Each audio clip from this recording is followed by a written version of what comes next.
you can take to get you ready for all of this incoming winter weather. We want to bring in Lauren Fix, the car coach. Hey, thanks so much for joining us today.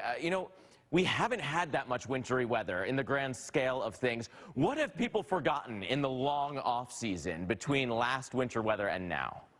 It's amazing. People do forget because you're not doing it every single day. You're not driving in snowy weather. And I'm from Buffalo, so I will tell you, I know snow. I'm actually originally from Detroit. They also have snow. And we are getting snow right now, according to the Weather Channel. And so what's interesting is that people forget, one, snow tires. If you see snow at least 3 times a year, you should have a pair of winter tires. If you don't have them, now is the time to get them. Also, 80% of your driving decisions are based on visibility. So headlights and wiper blades are critical. And then the only way that's all going to work is if your car is maintained. So you have to remember to maintain your vehicle. If you haven't changed your oil, checked all the things, maybe that check engine light's been on for a while, this is not the time to ignore it and hope the light goes out, because it won't. You need to find yourself an ASE certified technician to work on your vehicle before it gets worse, because it's coming. Lauren, there could be a lot of people that are traveling for the holidays, going to places they may not travel to all that often.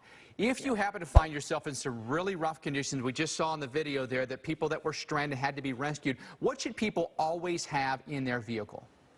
Well, first thing, you listen to the weather before you go. If the weather's really, really bad, don't go. Try to find another time to go. But you should always have blankets, hat, gloves. Even if you don't live in the climates that are cold, have it with you. Toss it all in a duffel bag, a nice jacket.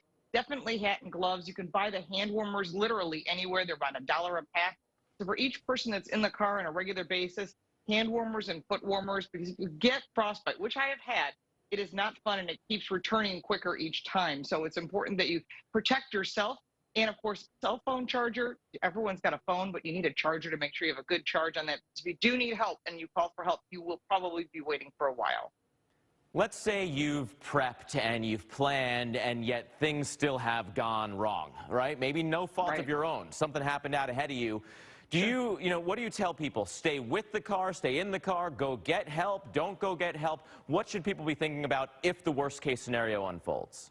Well, this has actually happened in Buffalo, New York a few years ago, where people got stranded in their cars up on a highway bridge. Your best, safest place is in your vehicle. Of course, if you have your vehicle prepared properly, you'll have food and water and medication that you might need on a regular basis. But the key is to stay with the vehicle. If you get out of the vehicle, you don't know where you're going. And in a whiteout, you really can't see direction of a home or a safe place. You could be going in the opposing direction.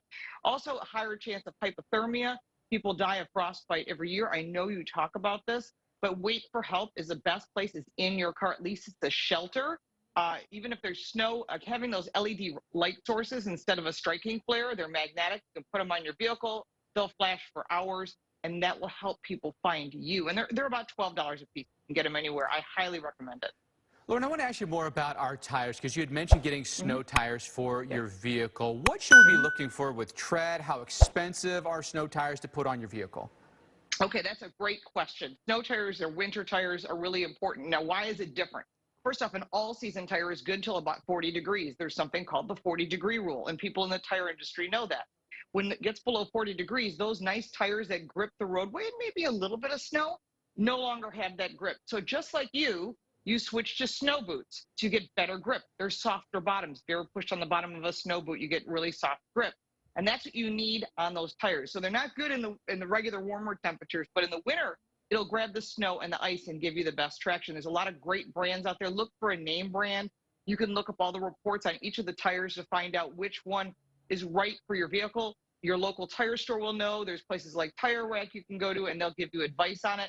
Tires can be anywhere from $150 on up. Remember, if you got a more expensive car with these really cool, gigantic wheels, the tires are going to be more expensive. If you've got an electric vehicle, you have low rolling resistant tires and run flats. They're very expensive. It'll be over $200 a piece. Yeah, it's something you got to do, though. It's part of owning the car. Yes. Thanks so much for the information. Lauren Fix, the car coach. Thanks for joining us today. Thank you.